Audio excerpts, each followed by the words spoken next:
So for our side, I'm going to bring up a quote.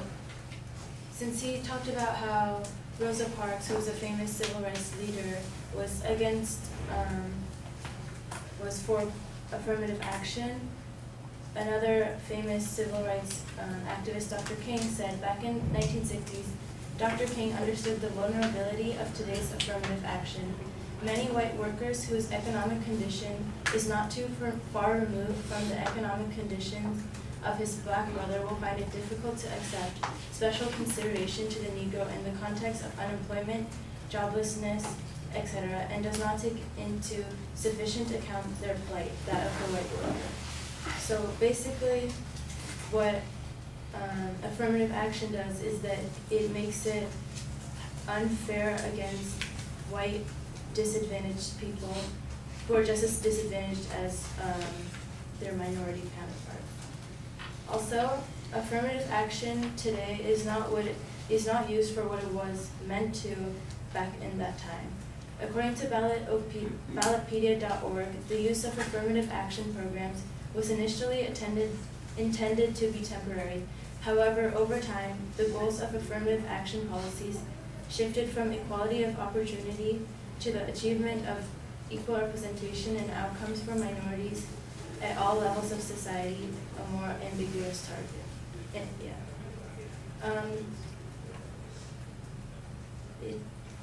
Affirmative action programs should be based on how disadvantaged the individuals are, not their race.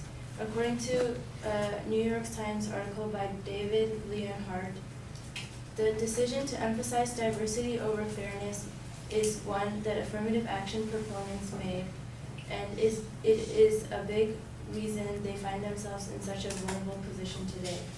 By foregoing a broader view of disadvantage, colleges lost the ability to claim that their overriding goal was meritocracy.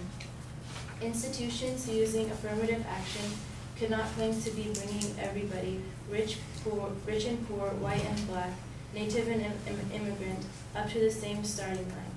They instead were creating a system that depended on racial categories. Another evidence that shows that disadvantaged students do not benefit unless they are a minority is that Black and Latino college applicants, as well as athletes and so-called legacies, receive large preferences, the equivalent of 150 to 300 SAT points, while low-income students controlling for race received either no preference or a modest one.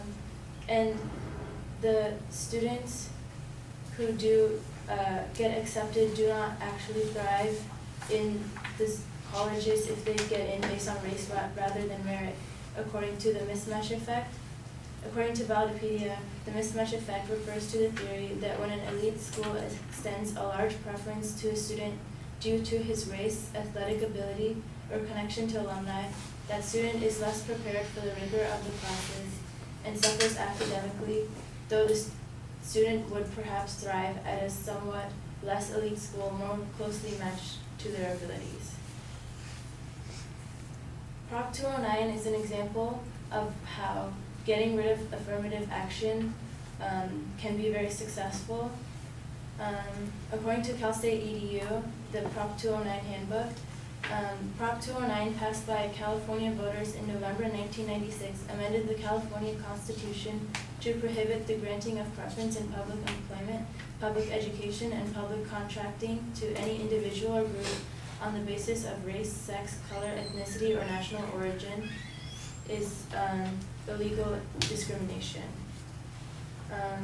The courts that have weighed in since 1996 have made it clear that a policy or practice that treats all individuals or groups in exactly the same way, regardless of any of the protected characteristics, for example, race and sex, would not be considered preferential treatment, conversely providing a tangible benefit to an individual or group because that person or group falls within one or more of the protected characteristics clearly constitutes preferential treatment and is prohibited. A possible way to be inclusive without forcing it through affirmative actions is how Cal State's CSUs do it is CSUs are committed to an environment of inclusive excellence. The California State University is committed to maintaining an inclusive committee that values diversity and fosters tolerance and mutual respect. They embrace and encourage their community differences in age, disability, race or ethnicity, gender identity or expression, nationality, religion, sexual orientation, genetic information, veteran or military status, and other characteristics that make the community unique. So even if there are different numbers of demographics, all demographics can still be welcomed at colleges. Also, there are other methods for getting disadvantaged demographics to college without letting them in, not based on their merits. In an effort to increase the diversity of its student body, CSUs engage in efforts to reach K through 12 grade students who are not being immersed in a college-going environment and therefore might not apply. In this effort, the CSU as a system and individual CSU campuses have developed and coordinated multiple outreach activities that provide comprehensive information about CSU admission requirements, financial aid, and early college readiness preparedness to communities where the lack of access to this information functions as a barrier that may impede college preparation and attendance.